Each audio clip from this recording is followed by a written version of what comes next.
श्री राधे, जय जय श्री राधे, जय जय श्री राधे श्याम। इस वक्त हम जहाँ बैठे हैं इसका नाम है रुद्रकुंड।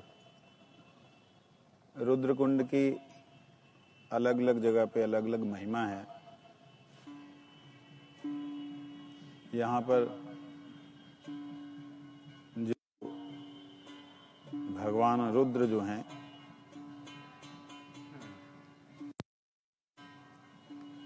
वो ठाकुर जी के विरह में रोए हैं।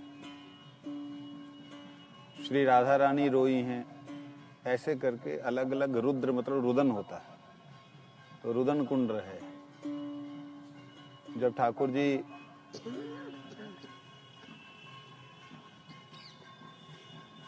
जी यहाँ पर महारास करते हुए चंद्र सरोवर में महारास हुए, तो महारास करते हुए जब अप्रकट हो गए तो गोपियां रुदन कर रही हैं। तो कहते हैं रुदन करते हुए यहाँ भी ढूंढते हुए वहीं कहाँ चले गए, कहाँ चले गए। तो यहाँ जब ढूंढ रही थी तब रुदन कुंड इसका नाम पड़ा, रुद्र कुंड। तो शिव जी भी यहाँ पे आकर के उन्हीं अश्रु बिंदुओं को ढूंढते हैं, इसलिए इसका नाम रुद्र कुंड है। आइए गिरिराज जी के चरणों में प्रार्थना करें। ऐसी हैं जो समाधि की बातें आपके समझ में नहीं आएंगी, ध्यान दोगे तो आएगी। इशारे करने पड़े, बोलने पड़े, हाथ जोड़ के इशारा करना। तो कई बातें आपके समझ में शायद ना आए। बातें समाधि की जो हैं वो बुद्धि से समझ नहीं आती। समाधि का मतलब जहां पे मन, बुद्धि, अहंकार समान होकर के प्रवेश कर गया, जहां बुद्धि समान हो गई, समाधाय बुद्धिर अचलः, जहां बुद्धि समाधाय हो गई। ये बात समझ में आ रही है? नहीं आ रही? आ रही? ध्यान नहीं है ना? समाप्त हो। हाँ, समाधान, समाधाय, बुद्धि का कार्य खत्म हो जाता है। समझ आ रही है क्या बोला मैंने?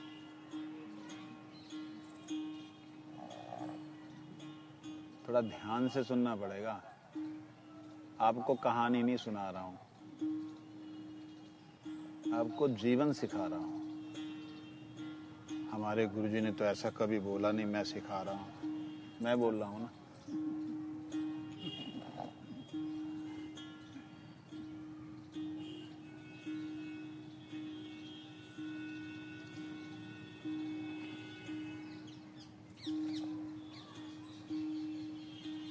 एक बार कभी विचार करके देखना कि आप शरीर छूटने के बाद हो कि नहीं। विचार करके देखना, आपको नहीं दिखेगा कुछ भी, आपको लगेगा खत्म सब। ऐसा लगेगा ना? शरीर छूटने के बाद आप हो या नहीं हो, इस बात को आप जीवित रहते हुए अनुभव करो।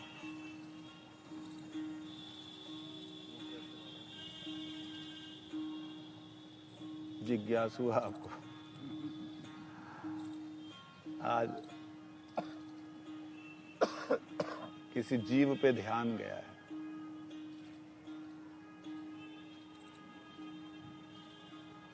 आपकी सत्ता बिना शरीर के भी है, लेकिन शरीर को छोड़ करके आप अलग खड़े हो, आप अलग हो। अपने आश्रम में कराया था ना हमने। उस सत्ता को अनुभव करो, वो तत्व को अनुभव करते हुए, मतलब वो जो वो लग रहा है वो मैं हूं, जो ये लग रहा है कि मैं उसे अनुभव करूं ये वो है। ये वो है और वो मैं हूं। वास्तविकता ये है।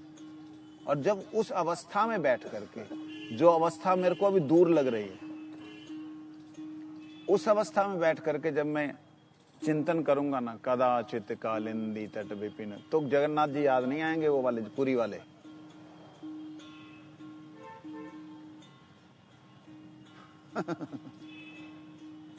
क्या महाराज जी क्या बात कर रहे हो?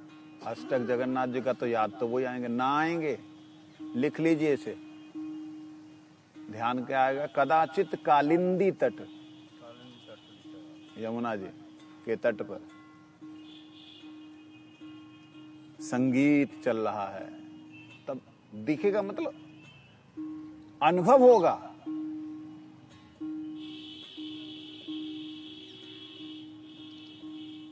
मेरी कई बातें जो है ना आप लोग के दिमाग से बाहर निकल जाती हैं, उसका मैं कोई इलाज नहीं कर सकता। गुरुदेव की आंखें जब बंद होती थी ना, साक्षाद हरित्वेन समस्त शास्त्रे उक्तस्तथा भवतैव सद किंतु प्रभुर्या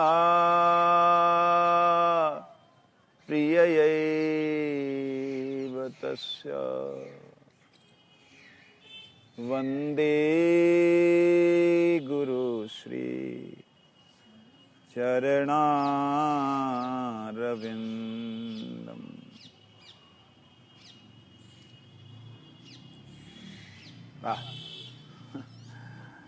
अब वहां वंदना करके कैसे वापस गुरुदेव आते, इस बात को आप लोग विचार करेंगे, बुद्धि खत्म हो जाएगी। आत्मा की वृत्ति, जो चिंतन वृत्ति है, वो उसको ग्रैप्स बोलते हैं, पकड़ेगी। तो भगवान का नाम साक्षात भगवान है, ये तभी अनुभव होगा। तो हमारे तो होगा नहीं, हम तो ऐसे ही हैं ना। सभी एक जैसे हैं। आप में, मेरे में, गुरुदेव में कोई भेद नहीं है, कोई भेद नहीं। वो भी भगवान के प्रिय, हम भी भगवान के प्रिय। केवल ये कि वह उस सेवा में है, हम उस सेवा से अनेक दूर अपने शरीर की सेवा में। और एक विचित्र बात, दूरी भी नहीं है। इधर से हटे उधर लगे। बातें अजीब सी लग रही है ना कुछ तो। हाँ, ये सब बातें कहने के लिए हैं, बस ठीक है। नहीं, ऐसी बात नहीं। किसी ने बोला, कहते स्वर्ग जो मरने के बाद देखा जाता है। मैंने कहा जीते जी तुम गोलोक देख सकते हो, स्वर्ग की तो बात ही क्या है।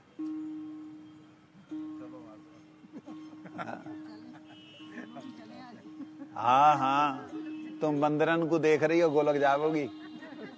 इन बंदरन में भय ना लगे तो समझ लो गोलोक पहुंच गई। बस बस बस, वही बात है।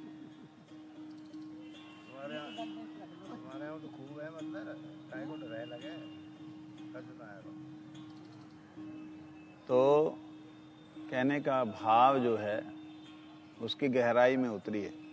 हम गीता पाठ कर रहे हैं, जगन्नाथ अष्टक कर रहे हैं, स्तव स्तुतियां कर रहे हैं।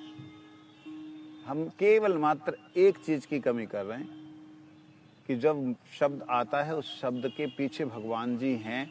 जब उनकी कोई लीला बोली जा रही तो वो लीला है, इसका अनुभव नहीं कर पा रहे। है मतलब मोबाइल आपके पास में है, नंबर आपके पास में है, सिम कार्ड आपके पास में है, कनेक्शन आपके पास में है, केवल आप डायल नहीं कर रहे हो। डायल होगा तो घंटी तो जाएगी, बात होना हो। बोलो वृंदावन। ये तर्क है, आपके साथ रहेंगे तो मिल जाएंगे। घंटी तो जाएगी, और अगर घंटी गई और यहाँ पता लग गया कि घंटी पहुंच गई तो काम बन गया। बात भी हो जाएगी, फिर तो काम बन गया। फिर पता क्या होगा, बात ना हो। देखो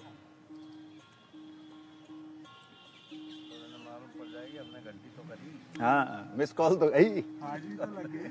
और कभी कभी जो है फिर आपको अद्भुत होगा।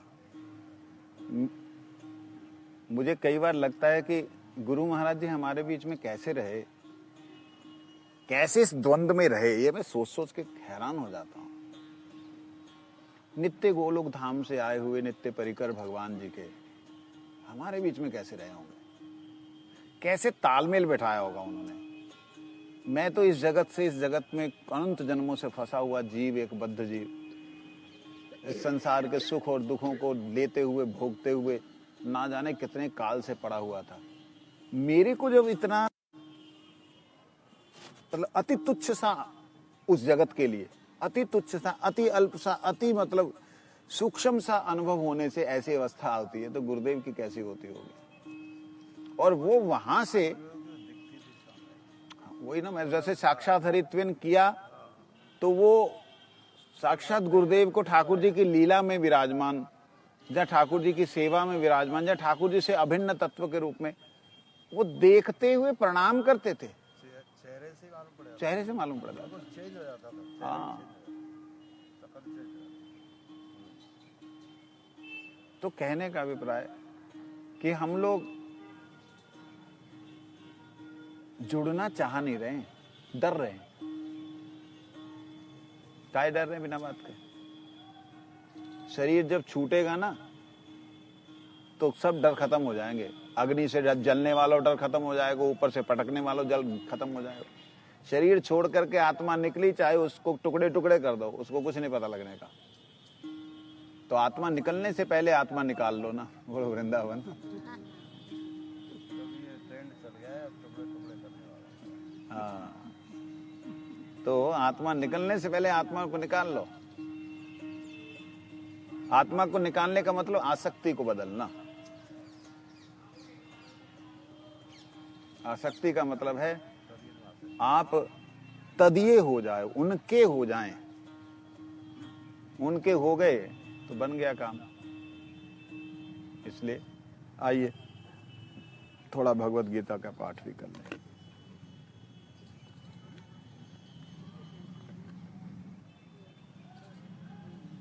कौन सा अध्याय है? 12 अध्याय। गीता सुगीता कर्तव्या किमन्य शास्त्र विस्तरे या स्वयं पद्मनाभस्य मुख पद्मात् विनिश्रित सर्वयुपनिषदो गावो दोग्धा गोपाल नंदन पार्थो वत्स सुधीर भोक्ता दुग्धं गीतामृतम् एकं शास्त्रं देवकी पुत्र गीतम्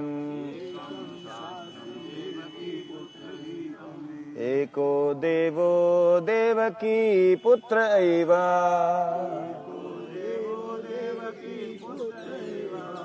एको मन्त्रस्तस्य नामानि यानि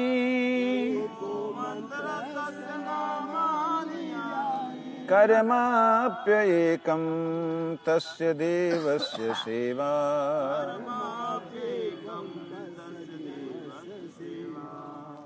अथ 12वां अध्याय। भगवान ने कल कहा, अर्जुन, जो मेरे लिए संपूर्ण कर्मों को करने वाला है, भाई आप तो इस कर्मों से तो अलग हो। कोई पूछ ले, आप तो शरीर से अलग हो। आप मेरे को एक छोटी सी बात बताओ, परमात्मा बोल रहे हैं और ये कैसे युक्ति युक्त हो सकती है बात कि आपके लिए कर्म करे, भगवान के लिए कर्म करे? कैसे हो सकता है? शरीर आत्मा के लिए कोई कर्म कर सकता है? आत्मा के लिए शरीर कोई कर्म कर सकता है? हाँ, इसका कोई भी एक्शन आत्मा को सुख दे सकता है? भगवान के हाँ? भक्ति है, भगवान का नाम दे सकते हैं। उसको छोड़ दें। अगर एक बात की बात, कोई कर्म आत्मा की क्रिया से मिल सकता है क्या?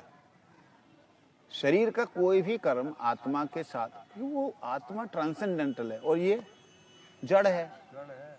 जड़ की क्रिया चेतन के साथ कैसे मिल सकती है? जब आत्मा चाहे तो नहीं। एक कांच, एक हीरा पानी में है। हीरा पानी में है। पानी में रहने से, दिखने में पानी में होने पर भी क्या पानी में हीरा है? जल में हीरा है? नहीं। दिख रहा है लेकिन है नहीं। अच्छा, हीरे में जल है? नहीं। तो शरीर में आत्मा है, दिख रही है आत्मा है, बात कर रहा है। आत्मा में शरीर तो हो ही नहीं सकता ये वाला। तो इसकी क्रिया का वहां पे क्या असर है? इसमें सिर्फ एक ही बात भगवान कह रहे हैं, जो पुरुष केवल मेरे लिए ही संपूर्ण कर्तव्य कर्मों को करता है। कर्तव्य कर्म शब्द का ध्यान देना। कृन कर्म, कृत कर्म,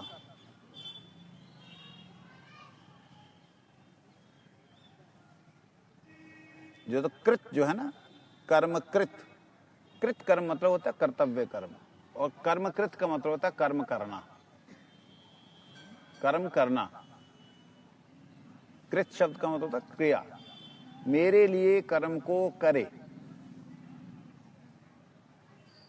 अब जब सारे कर्मों को उनके लिए करे, इसका मतलब समझ नहीं आ रहा। खाना क्या आत्मा के लिए हो सकता है? नहीं। परमात्मा के लिए कैसे होगा? खाना आत्मा के लिए तो है ही नहीं, परमात्मा के लिए कैसे होगा? बनाना भी आप शरीर के लिए है। सोच के ये कि भगवान को भोग भगवान कुछ खावे ना, भावग्राही जनार्दना, ना वस्तु ना इत्यादि, तो भाव से कर सकते हो। भाव तो है। अब भाव जो है उसमें शरीर का जो तत्व हैं, उनसे, उनके द्वारा भगवान के तत्व की कैसे सेवा पूजा होगी? भक्ति विनोद ठाकुर जी लिख, हो रही है ना, भाव भाव का मतलब शरीर से हो रही है। शरीर, शरीर ने भोजन बनाया। हाँ, शरीर नहीं खाए लियो, महाराज जी कभी भी नहीं हो सकता। खा लो तो खाओ, नहीं जुड़ सकते, बनने के बाद कभी नहीं जुड़ सकते, नहीं जुड़ सकते। अभी आपका भाव ये है कि मैंने भोग लगा दिया और भगवान जी ने ग्रहण कर दिया, फिर हम उसको खा रहे हैं। वो केवल भाव कैसे, वो कैसे हो गया? आप कह रहे हो, ये बात है, तर्क है ये। भक्ति विनोद ठाकुर जी लिखते हैं जैव धर्म के अंदर, इस पंच महाभूत के द्वारा निर्मित शरीर की कोई भी क्रिया वहां नहीं जा सकती। मन बुद्धि अहंकार के द्वारा किया गया कोई भी कर्म प्रभु तक नहीं पहुंच सकता। कैसे पहुंचे? यही बात, ये समझने वाली बात है। यहां सूत्र है, ये सूत्र है। आत्मा जब परमात्मा को समर्पित हो जाए, उसके बाद जो क्रिया है, वो क्रिया चाहे शरीर से चाहे मन से, आत्मा जब समर्पित हो गई, उसके बाद की गई प्रत्येक क्रिया, चाहे वो शरीर की हो चाहे मन की हो, वो क्रिया का इंप्रेशन वहां आता है, क्रिया नहीं आती। आत्मा समर्पित कैसे होगी? हाँ, यही सारा खेल है। उसके लिए अब यहाँ पे उसने प्रश्न किया। आत्मा परमात्मा हो गया। कल को हमने बोला ना संग वर्जिता। संग वर्जिता का मतलब क्या है? शरीर का संग वर्जित। शरीर का ही संग की जरूरत नहीं है भगवान के भजन के लिए। कैसे बोलते हैं हम, कैसे समझ लें इसको? आप देखिए गुरु महाराज जी, जब पुरी गोस्वामी महाराज जी, जिन्हें हमने अपनी आंखों से देखा है, जहाँ हमारे भक्ति प्रसाद पुरी गोस्वामी महाराज परम गुरुदेव के शिष्य, जहाँ भक्ति प्रेमिक साधु महाराज, उनके शरीर की अवस्था कैसी थी, आत्मावस्था कैसी थी? ये चीज समझने वाली है। जब आत्मसमर्पण हो जाता है, तब मलमूत्र त्याग भी अगर होता है, तो भी वो भक्ति, मतलब वो भी भगवान की सेवा में गिना जाएगा। क्या बात कर रहे हो जी? कहां भगवान की सेवा, कहां मलमूत्र त्याग जी? उस वक्त शरीर का रक्षण जितने देर मिला हुआ है, उतनी देर का रक्षण भी सेवा है। उससे पहले, आत्मसमर्पण से पहले किया गया भोजन पानी जो भी बढ़िया से बढ़िया बनाना, वो सारे का सारा केवल जिह्वा की तृप्ति, इंद्रियों का जो भी सेवा है वो सेवा कर ली। ये अभ्यास है आत्मसमर्पण का।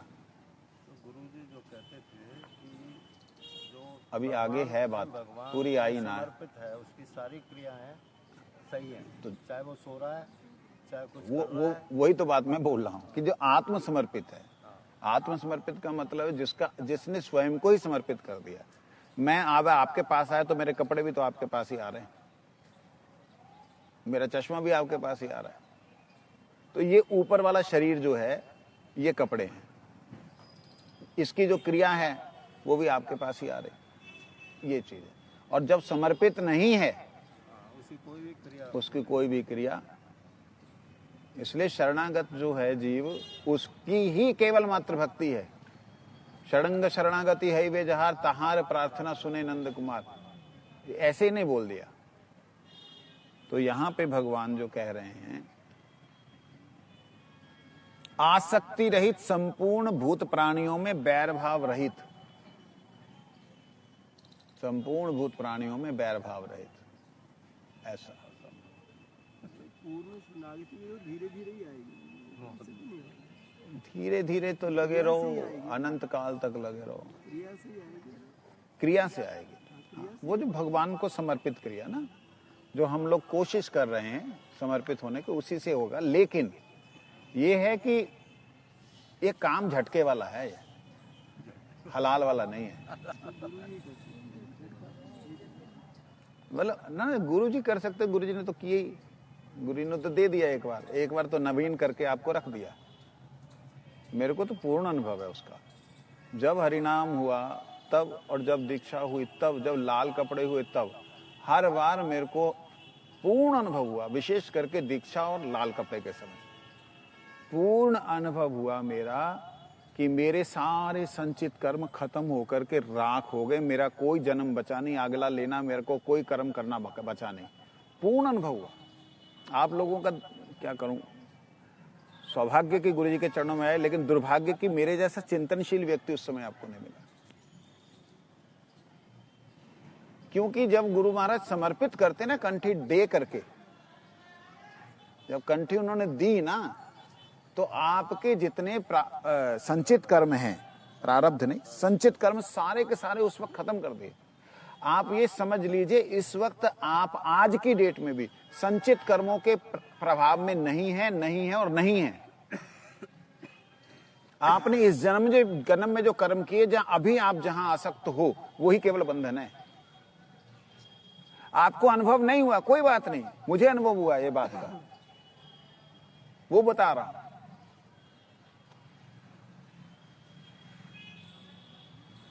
इसलिए संचित कर्मों के पीछे मत जाना कि भाई फिर धीरे धीरे हो जाएगा, धीरे धीरे, कोई धीरे धीरे की करने की जरूरत नहीं।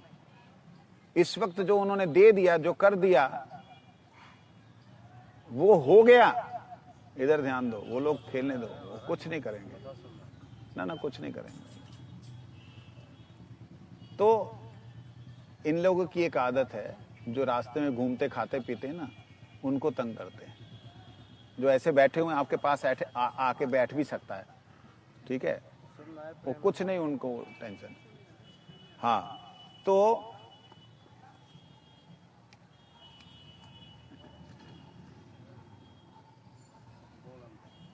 क्या बोला?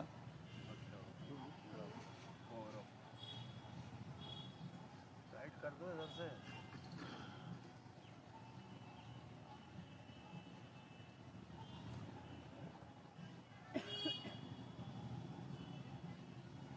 क्या बोल रहा था?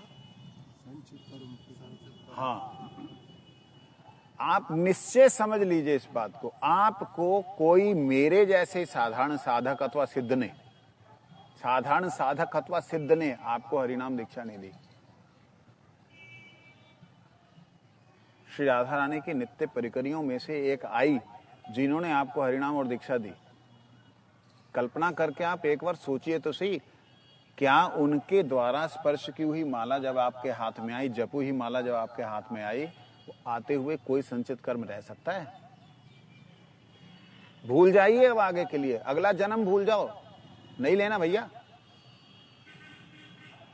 निश्चय ऐसा कर लो कि ये मेरा आखिरी जन्म है, मेरा काम तो हो चुका, मेरे को अभी के जो कर्म हैं, अभी के जो कर्म है, अभी की जो आसक्ति, इस जन्म की जो मेरी आसक्ति और टांग फंसाई हुई है, उसको मैंने हटाना बस। इस बात को जो व्यक्ति समझ ले जाएगा ना, आज के इस प्रवचन को रुद्रकुंड के ऊपर के, उसका काम हो गया।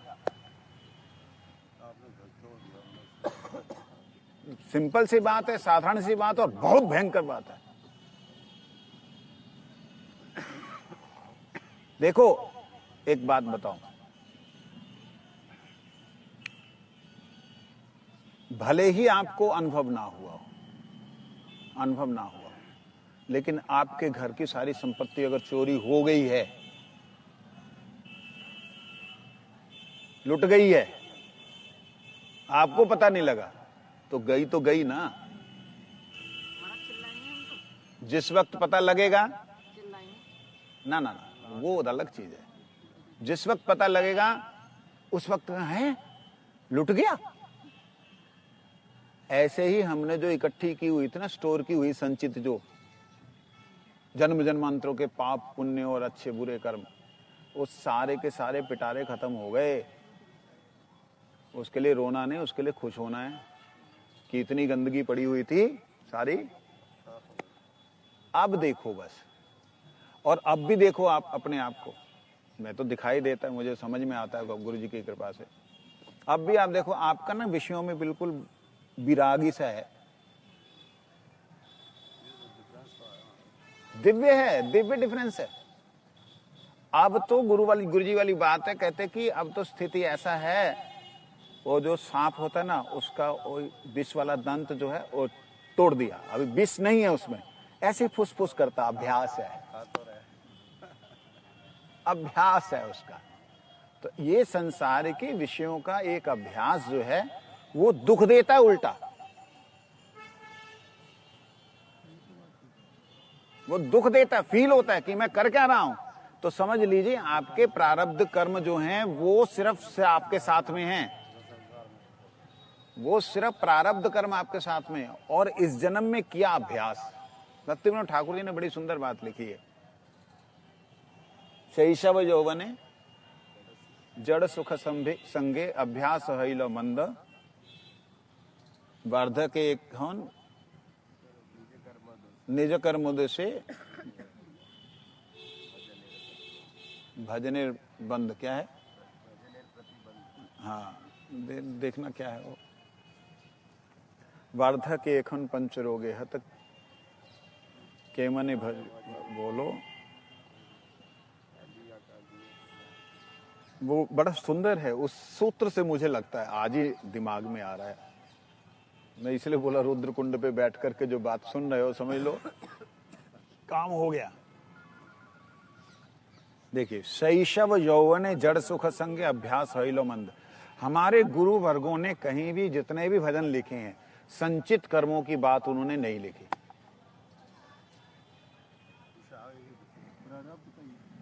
प्रारब्ध का लिखा है, संचित का कहीं नहीं लिखा। आज ये बात का अनुभव हो रहा है कि इसका मतलब वो निश्चय रूप से ये बात को प्रूफ कर रहे हैं कि भाई तुम श्री महाप्रभु जी की परंपरा में आ गए तो तुम्हारा संचित कहां रहा, उन्होंने तो खत्म कर दिया। और दूसरी बात, एक नई बात आ रही दिमाग में, संचित खत्म हुए जब ही आया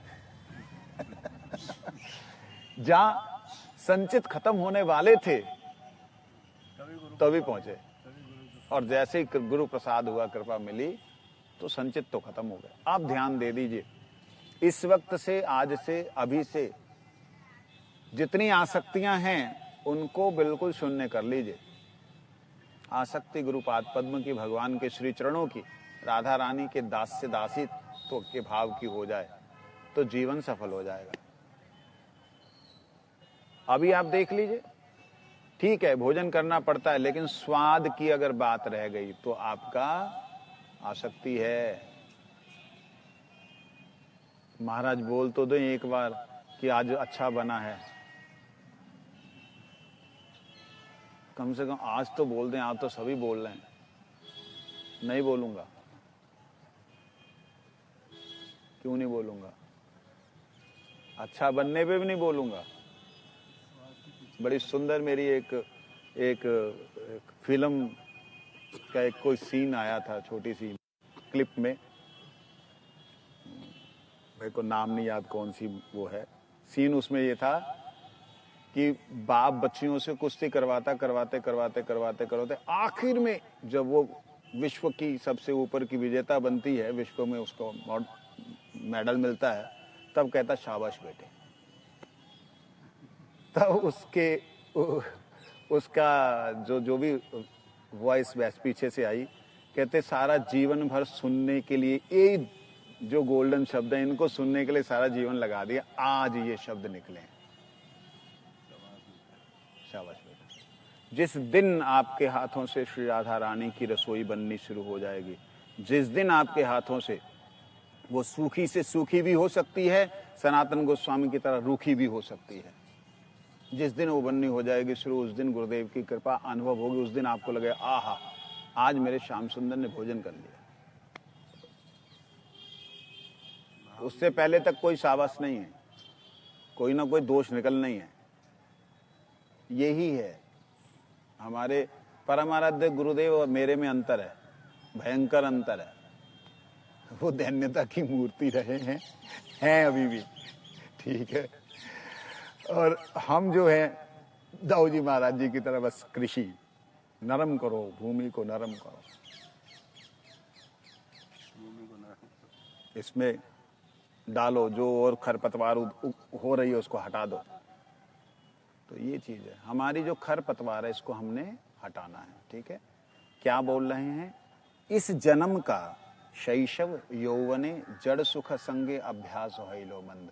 शैशव बचपन का, यौवन जवानी का, और इनका जो जड़ सुख संग हुआ, बचपन का सुख संग जो हमने सुख के लिए संग किया वो इंप्रेशन, जवानी के जो सुख के लिए हमने संग किया वो इंप्रेशन, उसके कारण से अभ्यास खराब हो गया। अब ये अभ्यास बन गया। किसी किसी का अभ्यास ना, अभी यहाँ हमारी गली में एक व्यक्ति है, उसका अभ्यास ऐसा हो गया, वैसे अचानक से कोई बात बोलोगे बिल्कुल सेट हो जाता है। हाँ, तो वो एक शरीर के अंदर जो है ना वो अभ्यास बन गया, और ऐसा हो गया कि वो पूरे का पूरा जो है ना बॉडी जो है उसका ये हाथ हिलता ही रहेगा। वो क्योंकि वो नसें ने उतनी जगह बना ली है, जो मसल्स हैं उन्होंने उतनी जगह बना ली है, वो हिलता ही रहेगा। मेरा एक मित्र, उसने मुझे बोला, कहते बड़ी सुंदर बात उसकी, कहता कि एक शरीर की लिमिट है, शरीर की एक, उस लिमिट को आप क्रॉस कर दीजिए, फिर आपको वो क्रॉस किया हुआ जो आपका रास्ता है, जगह है, जो स्थान है, जो अभ्यास है, वो शरीर ना रोक पाएगा।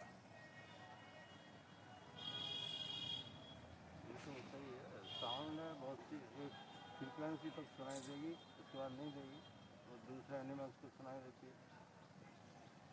हाँ, शब्द भी ऐसे ही है, साउंड भी ऐसा है ना, शरीर की बात कर रहे हैं। तो शरीर से ही संबंधित है ना, सुनना इंद्रियों से संबंधित।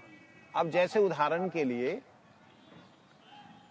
मैं 10 दंड बैठक नहीं लगा सकता, 10 मेरे से नहीं लगती, 9 में मेरे ऐसे हो जाता है। मैंने एक छोटे से बच्चे को देखा, 15 साल 14-15 साल का होगा, ज्यादा से ज्यादा 16 साल का होगा, प्रभु 2000 बैठक लगा रहा, दंड 2000 दंड बैठक, 2000, और 2000 को लगाने के लिए उसको कुछ ज्यादा समय नहीं, 2.5 घंटे लगता, 2.5 घंटे लगातार ही दंड लगा रहा है।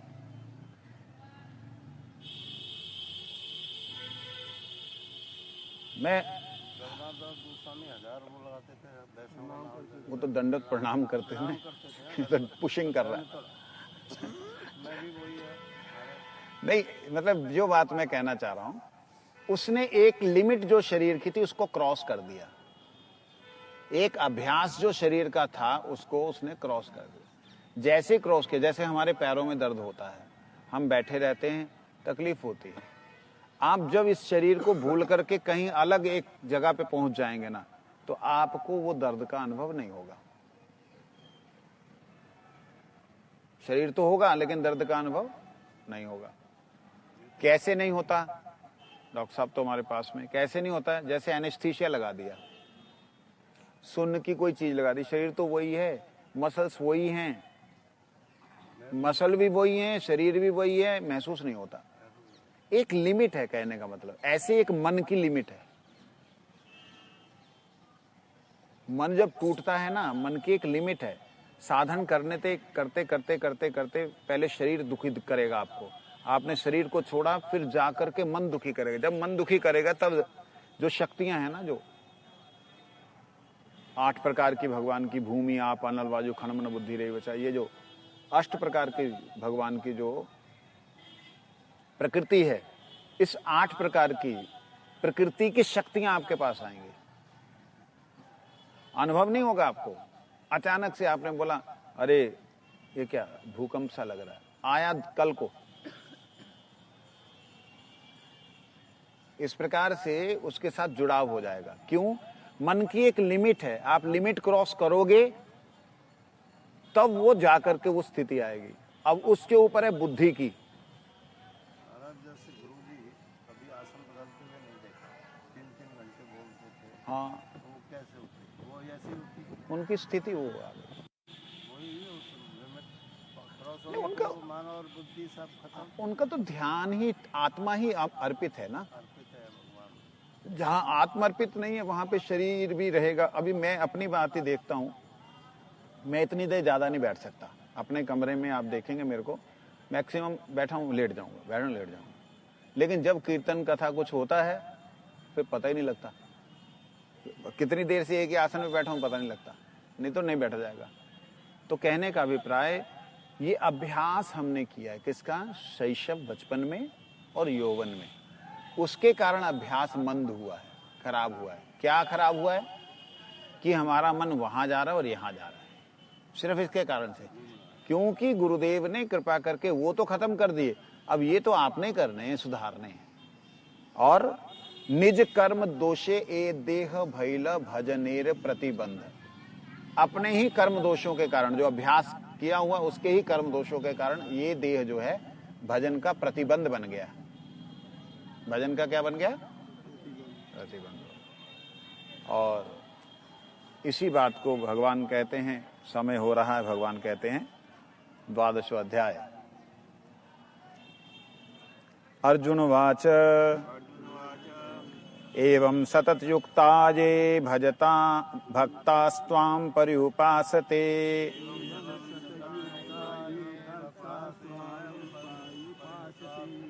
ये चाप्य अक्षरम अव्यक्तम तेषां के योगवित्तमः। श्री भगवानुवाच मय्यावेश्य मनो ये मां नित्ययुक्ता उपासते श्रद्धया परयोपेतास्ते मे युक्ततमा मतः। उसको ऊपर रख, ऊपर रख उसको। अरे बेटा, ऊपर रखने का मतलब क्या होता है? हाँ,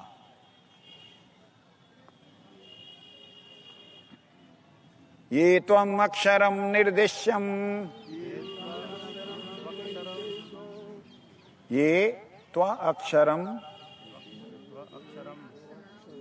निर्देश्यम अव्यक्तम पर्युपासते सर्वत्र गमचिंतम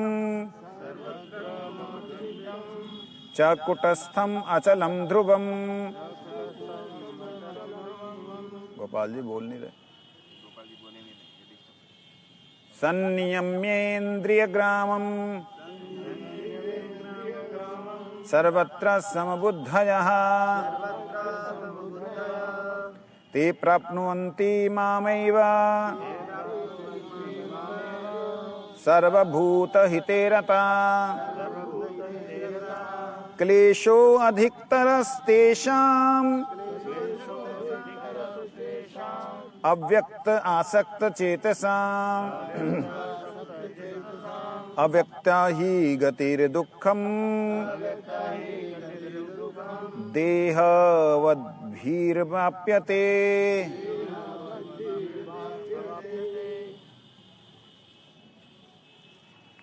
ये तु सर्वाणि कर्माणि मयि सन्न्यस्य मत्पराः अनन्यैव योगेन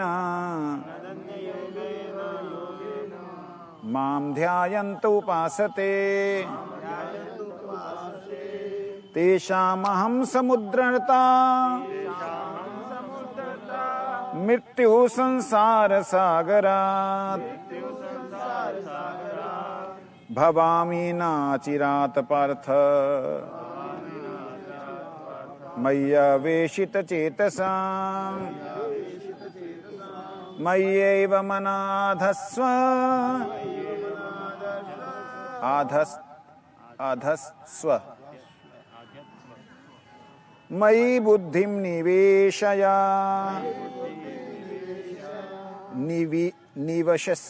निवशस्यसि मय्येव